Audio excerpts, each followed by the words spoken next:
Hello students. तो मैं के साहनी आज फिर आपके सामने एक नए वीडियो के साथ प्रस्तुत हुआ हूँ।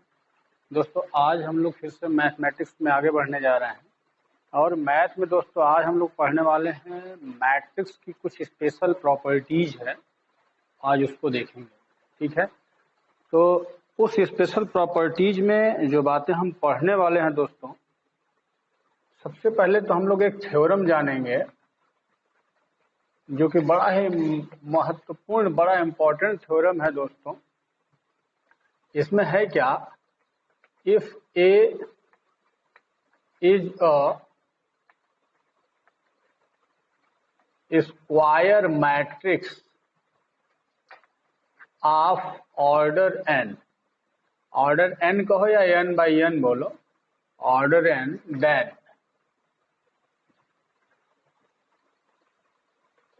ए adjoint A is equal to adjoint A into A is equal to determinant I into IN। वह IN जो आप देख रहे हो, IN means unit matrix of order n। दोस्तों ये थ्योरम बड़ा ही इम्पोर्टेंट है, लेकिन ये इम्पोर्टेंट प्रूफ के दृष्टिकोण से नहीं है। ये शुक्र मनाइए, ये प्रूफ आपसे नहीं पूछा जाता। हाँ, ए की कोई वैल्यू दे करके उसको वेरीफाई करने के लिए दिया जा सकता है। तो हिंदी मीडियम स्टूडेंट्स थ्योरम को लिखेंगे अगर प्रमेय को, प्रमेय नंबर 1, यदि capital A n by n कोटि का एक वर्ग आव्यूह है तो ए एडजॉइंट ए बराबर एडजॉइंट ए बराबर determinant A IN। Determinant means ये सारणिक मान है दोस्तों। ठीक है, ये इसका सारणिक मान है, ध्यान रखिएगा। और फिर मैं बोल रहा हूं कि ये प्रूफ आपसे नहीं पूछा जाता। हाँ, लेकिन वेरिफिकेशन आता है, जैसे कि ए की कोई वैल्यू दे देगा तो उसको प्रूफ करने के लिए कहेगा proof that this is equal to this, और बड़ा इंपॉर्टेंट इस पे क्वेश्चन आता है। लेकिन दोस्तों मैं थोड़ा कोशिश करता हूं प्रूफ करने की। पहले आप ये समझ लो, सपोज करो,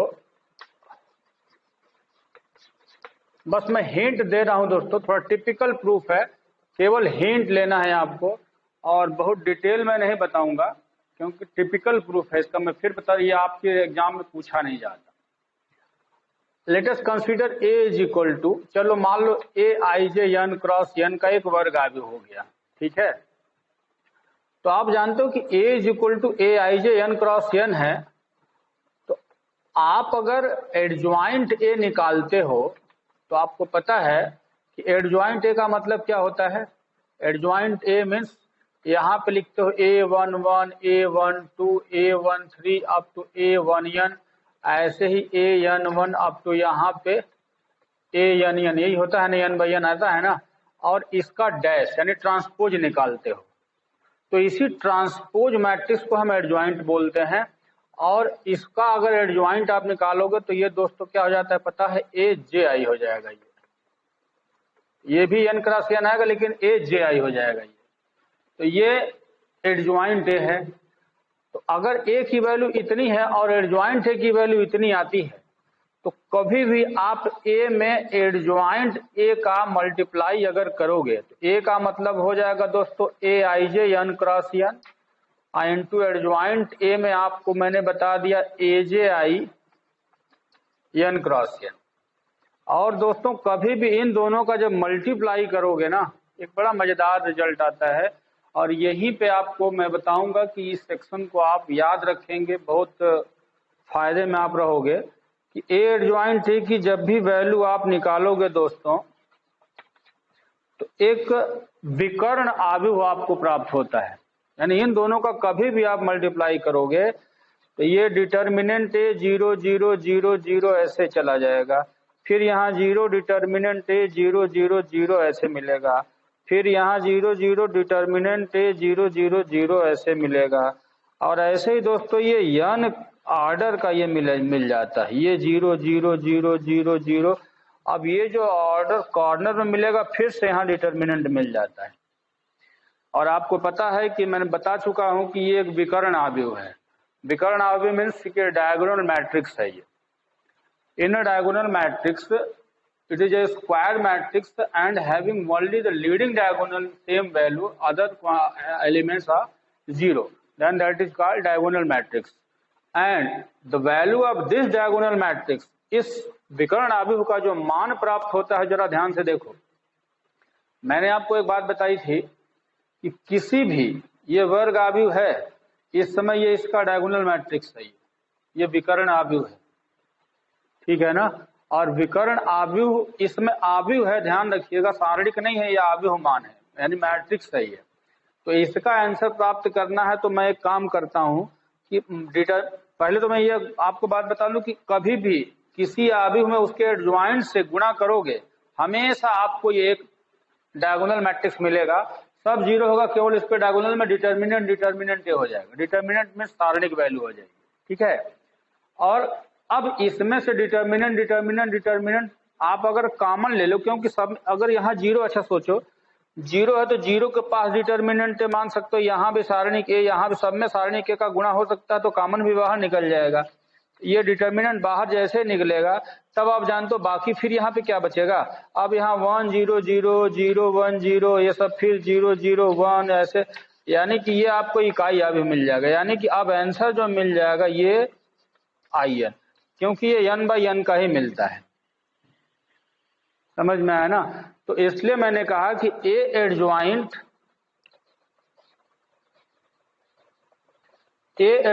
ए की जो वैल्यू आएगी वो डिटर्मिनेंट ए आई एन आएगा, ठीक है। और मैं फिर बोलूंगा कि ए में एडजॉइंट ए का मल्टीप्लाई जब भी करोगे, इसको आप हमेशा याद रखना, n बाई n ऑर्डर का अगर मैट्रिक्स है तो ये इसका डायगोनल मैट्रिक्स यानी विकर्ण आव्यूह प्राप्त होता है। इसके बाद का क्या करना है मैं बता चुका हूं, बिल्कुल इजी है। लेकिन इन दोनों का मल्टीप्लायर सेक्शन, इन दोनों का जो प्राप्त होता है, इसी को मैंने कहा कि इस लाइन को आप डायरेक्ट फिलहाल याद रखना, ठीक है। यही काम अगर एडजॉइंट ए में ए का मल्टीप्लाई करोगे, जैसे कि ए में एडजॉइंट ए का मल्टीप्लाई करोगे तब भी इतना आएगा। अब आप एडजॉइंट ए में ए का मल्टीप्लाई करो तब भी इतना ही आएगा, कोई चेंज नहीं होगा। तो अब इसलिए मैं चाहूंगा कि इस थ्योरम को दोस्तों आप अच्छे से याद कर लेना कि इसकी वैल्यू कैसे प्राप्त करते हो। और अगर आपको वेरीफाई करने के लिए आ जाए, देखो कैसे पूछा जाता है। पहले तो इस थ्योरम का प्रूफ मैंने समझा दिया हल्का सा, जिससे आपकी मेमोरी में ये बैठ जाए कैसे प्रूफ होता है। लेकिन बस संयोग है कि आप में पूछा नहीं जाता, प्रूफ इसका नहीं आता, हाँ वेरिफिकेशन आता है। जैसे एक एग्जाम्पल जल्दी से देख लो। वेरिफिकेशन का मतलब, जैसे सपोज करो कि ए की वैल्यू यहाँ 213 माइनस 2 है, मैंने ऐसे ले लिया। एग्जाम्पल थोड़ा छोटा ले रहे हैं 2/2 का, क्योंकि टाइम लग जाएगा 3/3 में। जैसा काम 2/2 में होगा वैसा ही काम 3/3 में होगा, बस उसमें समय ज्यादा लगता है। मेथड में कोई दोस्तों चेंज नहीं। इसलिए अगर आपको पूछ दिया एग्जाम्पल में if A is equal to इतना, then prove that A adjoint A is equal to adjoint A is equal to determinant A I. 2/2 का है तो यहाँ पे I2 हो जाएगा। ये आपको प्रूफ करने के लिए बोल दिया, तो आपको कुछ करना नहीं है, जो जो कह रहा आप बस यूज करते चले जाओ। सबसे पहले तो आप ये काम देख लो कि अगर ए की वैल्यू इतनी आपको डिटर्मिनेंट ए की जरूरत पड़ेगी, सब निकालते चले जाओ। डिटर्मिनेंट ए 2 1 3 माइनस 2, ये आ जाएगा -4 -3 -7 आ जाएगा, और -7 आ गया, इसको आप सेफ रखो। इसके बाद जो जो चाहिए, अब देखो एडजॉइंट ए पहले निकालो। तो एडजॉइंट ए निकालने के लिए आप जानते हो ना A11 A12 ये सब चाहिए। A11 निकालने के लिए दोस्तों मैं बताया हूँ पिछले वीडियो में, ठीक इसके पिछले वीडियो में आप जाओ देखो, उसमें मैं बताया हूँ। कोशिश करूंगा वीडियो प्लेलिस्ट में आपको डाल के दिखा दूं, उसमें देखते रहोगे। A11 में अगर निकालोगे तो इसका कोफैक्टर A11 यानी ये -1 पावर 1 प्लस 1, और इसका माइनस ये फिनिश तो ये केवल इसका माइनस -2 आ जाएगा। तो दोस्तों इसका आंसर प्लस और आंसर ये आप डिटर्मिनेंट की इस सारणिक का मान जो है बस -2 आ जाए, क्योंकि ये मॉड नहीं है। दिमाग में ये मत लेना कि सर यहाँ -2 आपने क्यों लिख दिया, ये 1 + 1 ये तो स्क्वायर हो जाएगा, प्लस आ जाएगा। ये मॉड नहीं है भैया, सारणिक मान है। सारणिक मान में ये सिंगल है तो इसकी वैल्यू वही रह जाती है, ठीक है। a11 की वैल्यू -2 आ जाएगी। अब अगर a12 की वैल्यू चाहिए यानी कि इसका, तो यहाँ -1 के पावर में 1 + 2 ये ऐड हो गया, ये फिनिश तो यहाँ -3 आ जाएगा, लेकिन ये नेगेटिव आ गया तो ये -3 दे देगा। इसी तरह से a21 आ जाएगा, इसका 3 के a21 तो -1 पावर 2 + 1 दोस्तों, और इसकी वैल्यू 1 आ जाएगी तो ये -1 दे दिया। इसी तरह से a22 निकालना यानी इसके लिए कोफैक्टर, तो -1 के पावर में 2 + 2 और इसका 2 आ जाएगा तो ये आंसर 2 दे देगा। और अब आप जानते हो कि एक मैट्रिक्स B मानना है आपको। B का मतलब -2 -3 -1 2 ये B है। लेकिन अब यहीं पे अगर एडजॉइंट A चाहिए तो आप जानते हो B का केवल डैश निकालना है, यानी कि -2 -3 -1 2 ये एडजॉइंट हो गया। कैसे निकाला गया पूरा विधि मैं पिछले वीडियो में आपको बताया हूँ, ठीक इसके पिछले वीडियो में जाइए, उसमें वो डिटर्मिनेंट 3 होगा, उसमें डिटर्मिनेंट 3 करके होगा, उसमें मैं ये सारा चीज बताया हूँ कि कैसे एडजॉइंट निकाला जाता है, ठीक है। आई थिंक डिटर्मिनेंट 6 करके होगा, ये लेक्चर नंबर 6 होगा, उसमें मैं बताया हूँ, ठीक है ना। तो ये जाकर के उसमें आप देख सकते हो। तो दोस्तों इसमें एडजॉइंट ए आपने निकाल लिया, इतना आ गया। अब आपको कुछ करना नहीं है, बस एडजॉइंट ए में ए का मल्टीप्लाई कर करके यूज करना है। तो चलो अब वेरीफाई करते हैं। सबसे पहले ए में एडजॉइंट ए का मल्टीप्लाई करो, तो ए यहाँ ले लो तो ये हो जाएगा 2 1 3 -2, और एडजॉइंट ए ले लो, एडजॉइंट ए यहाँ है -2 -1 -3 2, ठीक है। अब जरा जल्दी से इसको मल्टीप्लाई करो, 2 2 जा -2 और ये -3 हो गया। फिर इसका इसमें करो तो -2 + 2, अब इसका इसमें होगा -6 + 6, फिर इसका इसमें करोगे -3 और -4, जल्दी से सॉल्व कर जाओ। -5 0 0 कितना आ गया -7। ए एडजॉइंट ए है, ठीक है ना। कुछ मिस्टेक हो रहा है क्या, क्योंकि ए एडजॉइंट ए का मल्टीप्लाई करने पे ये इक्वल आना चाहिए दोस्तों। -5 है तो ये भी -5 या तो -7, तो कुछ तो कहीं ना कहीं गलत हुआ ना। यही पकड़ जाएगा तुरंत। ए में एडजॉइंट ए का मल्टीप्लाई करने में केवल डायगोनल मैट्रिक्स बचेगा, लेकिन ये इक्वल होना चाहिए था, ये इक्वल नहीं आ रहा है, इसका मतलब कुछ तो है गड़बड़ कहीं ना कहीं। यहीं पे चेक करना होगा। ये सॉरी हो गया ना, ये -4 आएगा, हाँ अब ठीक है। देखो तो ये हो गया, देख रहे हो ना, आ गया। अब इसकी वैल्यू आप जानते हो क्या करना, -7 को जैसे ही बाहर निकालोगे तो ये यहाँ पे 1 0 0 1 और ये -7 × I आ जाएगा। इसकी वैल्यू इकाई आव्यूह है, यूनिट मैट्रिक्स है, ये -7। लेकिन आप जानते हो -7 हम डिटर्मिनेंट ए की वैल्यू निकाल चुके हैं ना, डिटर्मिनेंट ए की वैल्यू है ना -7, तो इसका मतलब प्रूफ हो गया ना। हमको प्रूफ करना था कि ए एडजॉइंट ए में ए एडजॉइंट ए का मान इतना आना चाहिए, और हमको मिल चुका है, क्योंकि -7 जो आप देख रहे हो ये डिटर्मिनेंट ए है और ये आई है। तो ये हमने प्रूफ कर दिया कि ए × एडजॉइंट ए = इतना, और आगे similarly we can prove this = this. आप उसको नहीं भी दिखा सकते, बस लिख दो similarly we can prove this = this also and hence the theorem proved, ठीक है ना। बिल्कुल यही काम करना है, लेकिन आपको 3/3 का क्वेश्चन ज्यादा सॉल्व करना है। मैंने आपको समझाने के लिए, केवल विधि समझाने के लिए 2/2 का लिया है। बिल्कुल यही काम आप 3/3 पे करोगे, एग्जाम्पल सॉल्व करोगे घर पे, ठीक है ना। तो दोस्तों इस थ्योरम का बड़ा है इंपॉर्टेंस है, जरा ध्यान देना, ठीक ना। और अब चलते हैं इसी के आगे कुछ नेक्स्ट थ्योरम पे।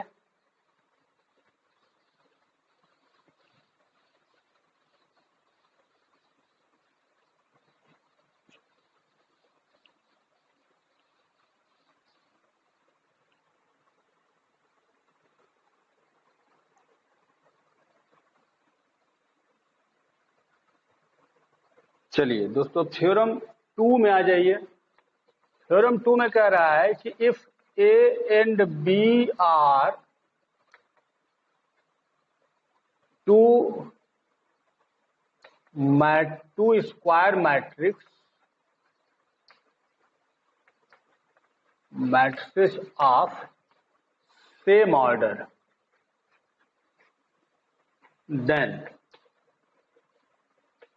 तब ए बी का जो डिटर्मिनेंट वैल्यू होता है वो डिटर्मिनेंट ए इंटू डिटर्मिनेंट बी। और ये इजी थ्योरम है। बस ये कहने का मतलब है कि ए और बी दोनों same square matrix, same order, मतलब अगर 2x2 का 3x3 का ये भी 3x3 का सेम स्क्वायर मैट्रिक्स होना चाहिए। 2x2 का तो ये भी 2x2, 3x3 तो ये भी 3x3, 4x4 तो ये भी 4x4 ऐसे होना चाहिए, तभी ये थ्योरम ट्रू है। कह रहा है कि इन दोनों का मल्टीप्लाई, ए और बी का मल्टीप्लाई करने के बाद सारणिक मान लीजिए, तो उसका उत्तर अगर पाना तो अलग अलग सारणिक मान निकाल के गुणा कर दीजिए, आंसर आ जाएगा। ठीक है ना। तो लेकिन ध्यान रखिए ए और बी मैट्रिक्स आव्यूह है। आव्यूह का मतलब इन दोनों आव्यूहों का गुणा करने के बाद उसका सारणिक मान निकाला गया है। और ए आव्यूह का सारणिक मान और ये बी आव्यूह का सारणिक मान दोनों का गुणा करोगे, इन दोनों के मान के बराबर आ जाएगा। ठीक है ना। तो ये भी थ्योरम आप नोट कर लेंगे। प्रूफ करने के लिए फिर वही वेरीफाई करना होगा, ए बी का 2 वैल्यू दे देगा, आपको वेरीफाई करना होगा, वेरीफाई कीजिए इतना। ठीक है, मेथड आप नोट करते जाओगे। थ्योरम 2 है ये।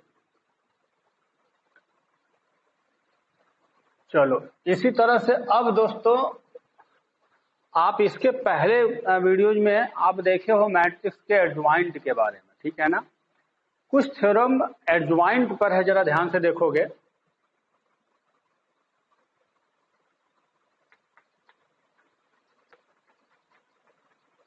Properties on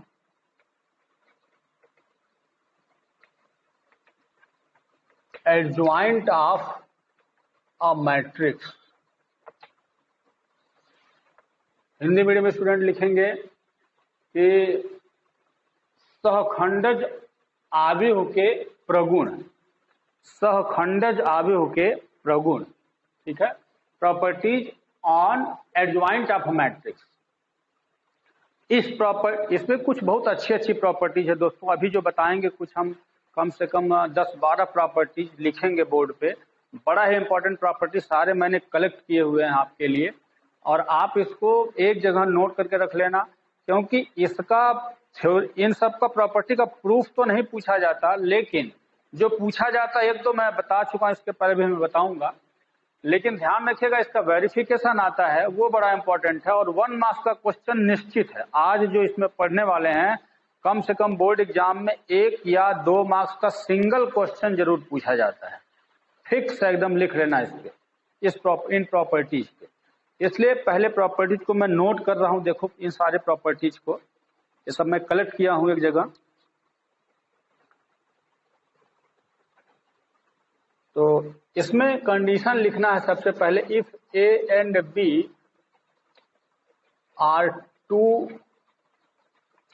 matrices of same order. Same order means n by n order उसका है। तो पहली प्रॉपर्टी इसमें कह रहा है कि जो एडज्वाइंट ए का डिटर्मिनेंट वैल्यू होता है वो ए के डिटर्मिनेंट के पावर में n-1। बहुत अच्छी प्रॉपर्टी है दोस्तों, ध्यान रखिएगा। दूसरी प्रॉपर्टी है, इसमें बोल रहा है कि एडज्वाइंट के ए की वैल्यू अगर निकालनी है तो के के पावर में n-1 डिटर्मिनेंट एडज्वाइंट है। लेकिन के यहाँ पे क्या है, तो के कोई भी रियल नंबर हो सकता है। इसके बाद ये थर्ड प्रॉपर्टी है दोस्तों इसकी। थर्ड प्रॉपर्टी में ये बोल रहा है कि एडज्वाइंट ए का अगर ट्रांसपोज निकालना है तो कह रहा है कि ए का ट्रांसपोज निकाल के उसका एडज्वाइंट निकाल दीजिए, दोनों इक्वल्स आएंगे। इसके बाद फोर्थ प्रॉपर्टी है, अगर 2 मैट्रिसेज ए बी का मल्टीप्लिकेशन का एडज्वाइंट चाहिए तो इसको हम लिख सकते हैं एडज्वाइंट बी इंटू एडज्वाइंट ए। जैसे कि इनवर्स वाला था वैसे ही उल्टा होता है ये। इसके बाद फिफ्थ प्रॉपर्टी है दोस्तों, अगर एडज्वाइंट है फिर एडजॉइंट ए का एडजॉइंट अगर निकालना है तो एडजॉइंट अगर निकालना है तो ये भी एक बड़ा मजेदार है कि इसके पावर में n-2 इंटू ए के बराबर होता है। ध्यान रखिएगा, एडजॉइंट ए का एडजॉइंट अगर निकाल रहे हो तो इसका आंसर जो प्राप्त होगा, एडजॉइंट ए का एडजॉइंट अगर निकालोगे तो उसका आंसर कुछ इस फॉर्म में मिलेगा, यानी डिटर्मिनेंट ए के पावर में n-2 इंटू ए। समझ में आ गया ना, इसका आंसर है ये। यानी ए का शारीरिक मान निकाल लीजिए, उसके पावर में ऑर्डर का 2 कम कर दीजिए, उसमें ए इस समय ये मैट्रिक्स है, इसका आंसर इतना आएगा। ये 5th प्रॉपर्टी भी बहुत अच्छी प्रॉपर्टी है। इसके बाद 6th प्रॉपर्टी दोस्तों ये कह रहा है कि एडजॉइंट ए के पावर में अगर n है तो या ऐसे लिखो, एडजॉइंट ए के पावर में n अगर है तो इसको लिखा जा सकता है एडजॉइंट ए के पावर में n, लेकिन n यहाँ पे ध्यान रखिएगा नेचुरल नंबर होना चाहिए। तो ये दोस्तों कुछ अभी मैंने जितनी प्रॉपर्टीज आपको लिखवाई है ये एक जगह आप बिल्कुल अच्छे से कलेक्ट करके रख लीजिएगा, क्योंकि ध्यान रखिए इन प्रॉपर्टीज पर वेरिफिकेशन क्वेश्चन जो है वो मिलेंगे और आप समझ नहीं पाओगे कि कैसे निकाला जाएगा अगर प्रॉपर्टी भूल गए। इसलिए इस चैप्टर का ये सबसे मजेदार सेक्शन है। ये सारी प्रॉपर्टी अभी 5-6 प्रॉपर्टी इनवर्स पे भी लिखेंगे आपको, वो भी ध्यान रखेंगे। चलो जल्दी से, अगर आप देखो एक आध प्रॉपर्टी, जैसे मान लो इसको आपको प्रूफ अगर करना है, सपोज कर लो अगर ये आपको प्रूफ करना है प्रॉपर्टी को, ये एक प्रॉपर्टी मैं दिखाता हूं, बड़ी अच्छी प्रॉपर्टी है ये। इस प्रॉपर्टी को प्रूफ करने के लिए सभी को प्रूफ नहीं करूंगा, बस एक मैं बता दे रहा हूं कि पूछा नहीं जाता, मैं बस आपकी जानकारी के लिए बता दे रहा हूं। इसको अगर प्रूफ करना है, जैसे सपोज करो तो हम लोग के पास अभी अभी प्रॉपर्टी वी नो दैट, यानी हमें ज्ञात है क्या, अभी अभी हमने ये देखा था कि ए में अगर एडजॉइंट ए का मल्टीप्लाई करते हैं तो कितना मिलता है, याद है ना। अगर एन ऑर्डर का है तो ए में एडजॉइंट ए का मल्टीप्लाई करते हैं तो ये डिटर्मिनेंट ए आई एन, अभी इसके पहले जो थ्योरम बताया था, मिलता है ना। हम इतना लिख सकते हैं वी नो दैट करके।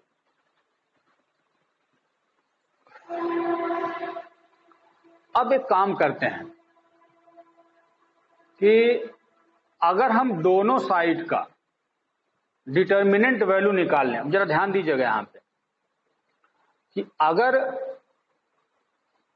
यहां पे ए एडजॉइंट ए, इधर भी डिटर्मिनेंट लगा दिए हैं और इधर भी डिटर्मिनेंट लगा दिए हैं, दोनों साइड में डिटर्मिनेंट लगा दो।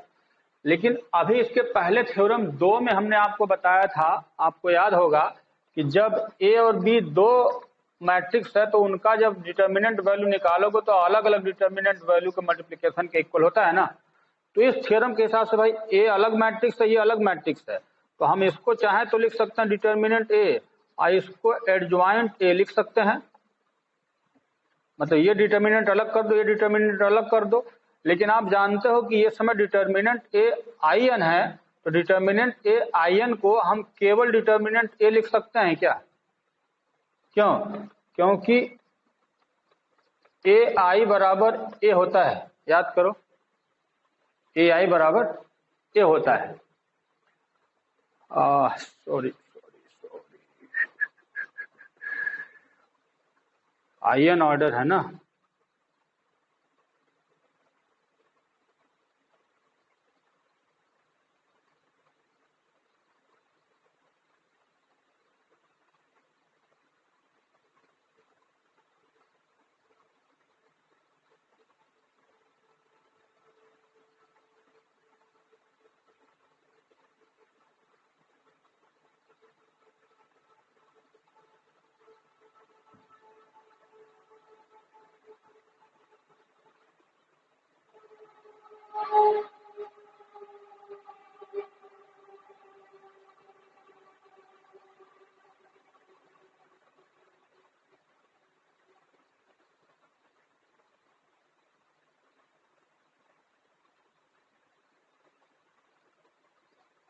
सॉरी, डिटर्मिनेंट का डिटर्मिनेंट निकालना था ना, यहाँ मिस्टेक हो रहा, जरा एक मिनट रुको रहो, क्योंकि एक भाग ये मिस्टेक हो रहा था यहाँ पे। देखो, जैसे कि पहले तो हम डिटर्मिनेंट ए में आयन का मल्टीप्लाई करने के बाद ना डिटर्मिनेंट निकालेंगे, और तब आप जानते हो कि ये पूरा जो वैल्यू मिलेगा हमको, इसका मल्टीप्लाई करोगे तो इसके पावर में ये एन मिल जाएगा। ये ध्यान रखो फिर से, यहाँ मतलब कि ये पूरा डिटर्मिनेंट में आयन का मल्टीप्लाई करने के बाद फिर से डिटर्मिनेंट वैल्यू निकालनी है। तो डिटर्मिनेंट वैल्यू जब निकालोगे इसका, तो इसके पावर मतलब कि एक डिटर्मिनेंट, दो डिटर्मिनेंट, तीन डिटर्मिनेंट, चार, ऐसे n डिटर्मिनेंट्स का मल्टीप्लिकेशन इसमें मिलेगा। ठीक है ना। आप जानते हो कि आई एन मीन्स यहाँ पे इकाई आव्यूह है 1 0 0 0 1 0 0 0 1, कुछ ऐसे मिलता जाएगा ना। तो इसकी वैल्यू तो 1 होती है, इसकी वैल्यू 1 होती है। तो एक काम तो पहले ये कर लेते हैं कि अभी इतना लिखो, फिर इसको इतना लिखो, थोड़ा बढ़ेगा। अब ठीक है, अब चलो, अब देखो ये डिटर्मिनेंट का डिटर्मिनेंट, तो इसकी वैल्यू आ जाएगी आई के पावर में n, और इसकी वैल्यू हो जाएगी 1, क्योंकि आई एन है, कोई भी ऑर्डर है तो उसका आव्यूह का जो शारीरिक मान होगा वो 1 आ जाएगा। और अब यहाँ पे डिटर्मिनेंट ए एडज्वाइंट ए, अब ए पावर n है, इसको नीचे लेके चले जाओ। Adjoint A is equal to determinant A power n upon determinant A. ठीक है, समझ में आया। पहले तो भाई देखो, ये ध्यान रखना कि यहाँ पे आप ये जो सेक्शन है ये सबसे मजेदार सेक्शन है। यहाँ पे आप कंफ्यूज में मत पड़ो, डिटर्मिनेंट वैल्यू का डिटर्मिनेंट निकालना है ये, यानी सारणिक मान का सारणिक मान, तो इसके पावर में n आ जाएगा। ये अगर n ऑर्डर का है ये, तो सारणिक मान का सारणिक मान, इसके पावर में n मिलेगा आपको। और अब यही n इसके ऊपर लेके चले जाओगे तो डिटर्मिनेंट ए पावर में n माइनस 1 हो जाएगा, और ये एडज्वाइंट ए का डिटर्मिनेंट है। दोस्तों ये आपका प्रूफ है, जो कि फर्स्ट थ्योरम प्रूफ है। दोस्तों फिर मैं बता दे रहा हूँ कि इस पे सिंगल क्वेश्चन वेरीफाई करने के लिए बहुत ज्यादा दिए गए हैं, इसलिए मैं चाहूंगा कि इसको आप बहुत अच्छे से पिकअप करोगे। ठीक है, अब एक आध क्वेश्चन वेरिफिकेशन पे लेते हैं, जरा देखा जाए इसमें कि, क्योंकि वेरिफिकेशन पे का क्वेश्चन लोगे तो अब ज्यादा समझ में आएगा, ज्यादा बेटर रहेगा।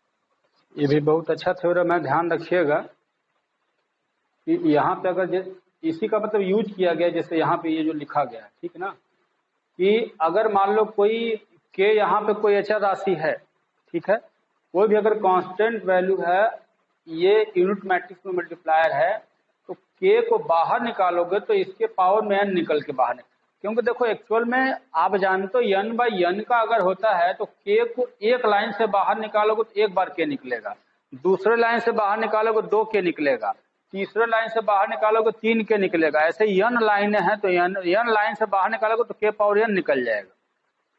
तो इसलिए ये जो आप देख रहे हो बड़ा छोटा सा लिखा हुआ है, लेकिन बहुत ही मजेदार चीज है। ये सारणिक है ना, सारणिक में से जब कोई चीज कॉमन लेते हो तो सभी में से कॉमन नहीं होता, एक एक लाइन से बारी बारी कॉमन लेना होता है। तो हर लाइन, अब n लाइनें हैं तो n लाइन में से बार बार के बाहर लोगे तो के पावर n बाहर निकलेगा ना। तो इसी का यहाँ यूज किया, जैसे कि सारणिक n का, सारणिक मैंने बताया था ना कि सारणिक n है, अब इसमें से सारणिक n ऑर्डर का सारणिक है, इसका भी सारणिक है, तो बाहर जब जब निकालोगे तो n बार ये बाहर निकल जाएगा, और तब ये सारणिक मान का वैल्यू यहाँ पे 1 मैंने लिखा था। ठीक है ना। तो अब इसको हटा लीजिए। फिर मैं कह रहा हूँ कि इस प्रॉपर्टी को आप अच्छे से भैया याद रखना, क्योंकि एग्जाम में बहुत ही आपका हेल्प करेगा ये। इसी तरह से देखो, ये जो सेकेंड प्रॉपर्टी है, कह रहा है कि अगर एडज्वाइंट के ए है ए ध्यान रखिए मैट्रिक्स है, यहाँ पे मैट्रिक्स ए में के का मल्टीप्लाई करोगे तो सभी में होता है, जानते हो ना, सब में मल्टीप्लाई होता है, सारे एलिमेंट में। और उसका एडजॉइंट निकालने के लिए कह रहा है कि अगर के को बाहर निकालेंगे तो के के पावर में n-1 बाहर निकलेगा और एडजॉइंट तब आ जाएगा। ये भी अच्छा थ्योरम है ये सब। अब जैसे सपोज करो, एक बात मैं आपको इस पे एक छोटा सा एग्जांपल, आपको एक दे दिया कि इफ a इज इक्वल टू 3 2 5 1, ठीक है, a की वैल्यू इतनी दे दी गई है, तो कह रहा है कि फाइंड, बहुत ध्यान से देखते रहोगे, फाइंड एडजॉइंट 3a। अब बताओ इसकी वैल्यू क्या होनी चाहिए, देखते रहना। ये कह रहा है कि यदि हमारे पास a की वैल्यू इतनी है तो फाइंड एडजॉइंट 3a। तो एडजॉइंट 3a निकालने का तरीका ये है कि a है तो इसमें 3 का मल्टीप्लाई कर दो तो 3a हो जाएगा, 3 3 का 9, 3 दूना 6, 3 5 15, 3 ये आ जाएगा। और इसके बाद अब इसका एडजॉइंट निकाल जाओ, निकाल सकते हो। लेकिन इसी का जो ट्रिकी मेथड है वो कह रहा है कि अगर इसका निकालना है तो कह रहा है आप कुछ मत करो, 3 को बाहर निकाल के इसका ऑर्डर 2/2 है ना, तो 2 - 1 एक ऑर्डर कम करो और यहाँ पे एडजॉइंट ए केवल निकाल दो, यानी कि इसकी वैल्यू इतनी आ जाएगी, समझ गए। और अगर यहीं पे ए की वैल्यू मान लो यहाँ पे ये सब 3/3 ऐसे करके दे देता, 3/3 का, अब आपसे पूछ देता कि फाइंड एडजॉइंट 9a, इसकी वैल्यू क्या होगी, तो भैया कुछ मत करो, 9 को बाहर निकालो, 9 के पावर में 3 - 1 कर दो क्योंकि 3/3 का है, और यहाँ पे एडजॉइंट ए लिख दो, हो गया। अब एडजॉइंट ए केवल आप निकालो, यहाँ से एडजॉइंट ए निकाल के मल्टीप्लाई कर देना, आंसर आ जाएगा। यानी कि 3 के पावर में 81 इनटू एडजॉइंट ए आ जाएगा। मतलब ऐसे प्रॉपर्टी का यूज बहुत बढ़िया है, इसलिए मैं बता रहा हूं कि उसको याद रखना आवश्यक है, ठीक है।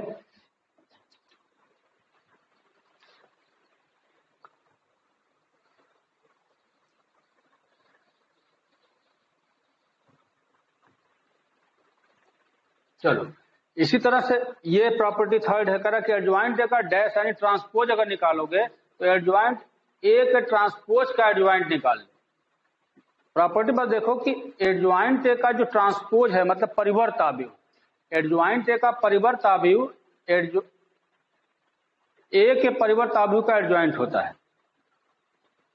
इसी तरह फोर्थ प्रॉपर्टी में एडजॉइंट ए भी है, तो एडजॉइंट अगर ए भी है, ए भी यहाँ 2 आव्यूह है अगर, तो उसका एडजॉइंट निकालना है मल्टीप्लिकेशन का, तो एडजॉइंट बी में एडजॉइंट ए का मल्टीप्लाई करना हो। एडजॉइंट ए में बी का नहीं बल्कि बी में ए का उल्टा होता है, पहले बी फिर ए, ठीक है ना। ये सब उसी तरह से जैसे आपको बताया गया होगा कि ए बी का जो डैश होता है वो बी डैश ए डैश होता है, याद है ना, ए बी का डैश बराबर बी डैश ए डैश। इसके पहले कुछ वीडियो आप देखिए जाकर के बैक, उसमें मैंने प्रूफ बताया है कि परिवर्त आव्यूह कैसे निकाला जाता है, ये उसमें मैंने इसका प्रूफ आपको समझाया है, और बड़ा इंपॉर्टेंट ये प्रूफ आता है बोर्ड एग्जाम में।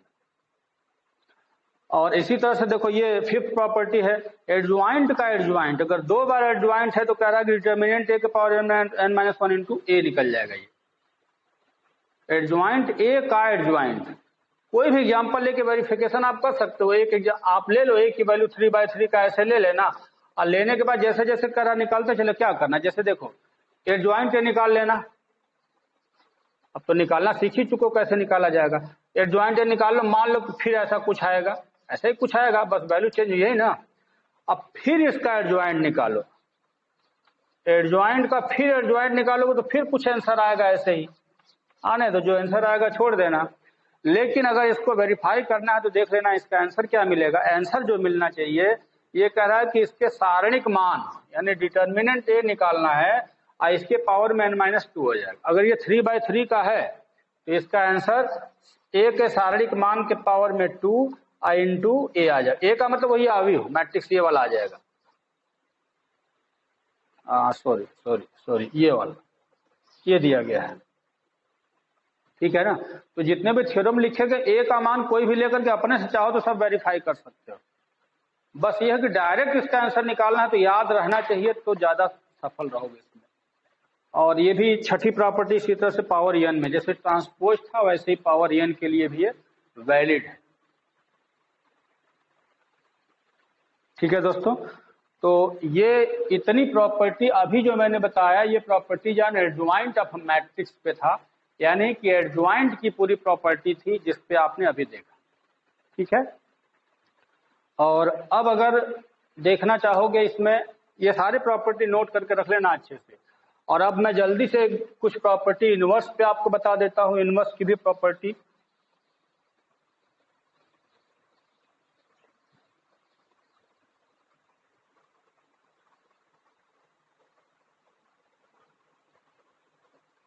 Properties of inverse of matrix. अगर इनवर्स की प्रॉपर्टीज आपको चेक करनी है दोस्तों, बिल्कुल ठीक इसी तरह से है इनवर्स की प्रॉपर्टी भी।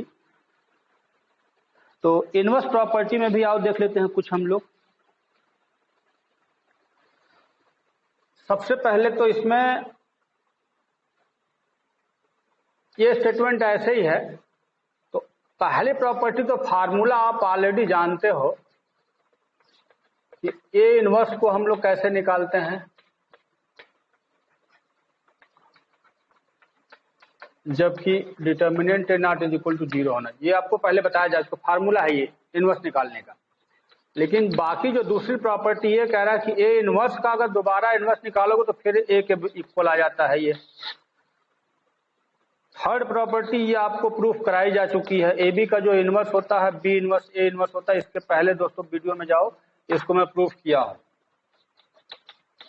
अब आप सर्च करो, इसीलिए मैंने कहा ना कि मेरा चैनल अगर सब्सक्राइब करके रखोगे, चैनल को सब्सक्राइब करके रखोगे तो आपको मेहनत नहीं करनी पड़ेगी, क्रम से मेरा वीडियो आपको पहुंचेगा। लेकिन आप सब्सक्राइब नहीं करोगे तो आप सर्च करने में प्रॉब्लम में जाओगे। इसलिए मेरे वीडियो को पहले सब्सक्राइब करो, आप मेरा चैनल सब्सक्राइब करो तो ही वीडियो आप तक सब पहुंचेगा, क्रम से पहुंचेगा, आपको मेहनत नहीं करनी पड़ेगी। इसी तरह से अगर ए डैश का जो इनवर्स होता है वो ए इनवर्स के डैश के इक्वल होता है। इसकी फिफ्थ प्रॉपर्टी, ए इनवर्स का सारणिक मान जो होता है ए के सारणिक मान के इनवर्स के बराबर होता है। इसके बाद छठी प्रॉपर्टी इसकी है कि ए का इनवर्स बराबर ए इनवर्स ए बराबर आई होता है, ये पहले भी बताया जा चुका है। इसकी सातवीं प्रॉपर्टी है कि के ए का जो इनवर्स होता है, जहां के कोई स्केलर क्वांटिटी है, के ए का इनवर्स अगर है, यहाँ पे के की स्केलर क्वांटिटी ध्यान रखिएगा, कोई अदिश राशि है, तो इसका उत्तर 1/k एंड ए इनवर्स के बराबर होगा। लेकिन ध्यान रखिएगा के नॉट इज इक्वल टू 0, के की वैल्यू 0 नहीं होनी चाहिए। और इसी में एक आठवीं प्रॉपर्टी है, अगर मान लो 3 मैट्रिक्स दे दिया गया, एबीसी का इनवर्स अगर निकालना है तो ये भी उल्टा होता है, C inverse B inverse A inverse. दोस्तों इस प्रकार से ये इनवर्स की सारी प्रॉपर्टीज है। ये सारी इनवर्स की प्रॉपर्टीज को भी आप नोट करके रख लेना, ठीक है ना। अब इसमें भी एक आध प्रूफ, ये मैं पहले प्रूफ कर चुका हूं, एक आध अगर प्रूफ करना हो चलो इसको प्रूफ कर लेते हैं। ये पहले आपको फार्मूला बताया जा चुका है, और इसको अगर प्रूफ में लाना है आपको, ए इनवर्स का इनवर्स ए के इक्वल होता है तो प्रूफ कर सकते हो।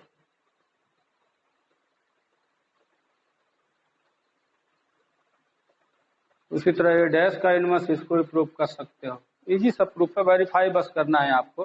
कोई भी ए की वैल्यू लीजिए, ए की वैल्यू लेकर के उसको प्रूफ कर लो, आप कर सकते हो, ठीक है ना। आप जैसे इसको अगर प्रूफ करना है, देखो इसके हेल्प से प्रूफ किया जाता है। आपके पास लिखोगे we know that A inverse, A inverse बराबर क्या होता है, आई होता है ना। और अब एक काम करो कि दोनों का इनवर्स ले लो आप, ए इनवर्स का इनवर्स बराबर आई इनवर्स, ठीक है। तो ए दो चीजों का अगर इनवर्स है तो उल्टा होता है ना, ए इनवर्स का इनवर्स और ए का इनवर्स होता है ना, अलग अलग। और आई का इनवर्स आई ही दोस्तों होता है, इसमें कोई फर्क नहीं पड़ता। आइडेंटिटी मैट्रिक्स का इनवर्स जो होता है वो आइडेंटिटी मैट्रिक्स ही प्राप्त होगा। अच्छा, इसी तरह से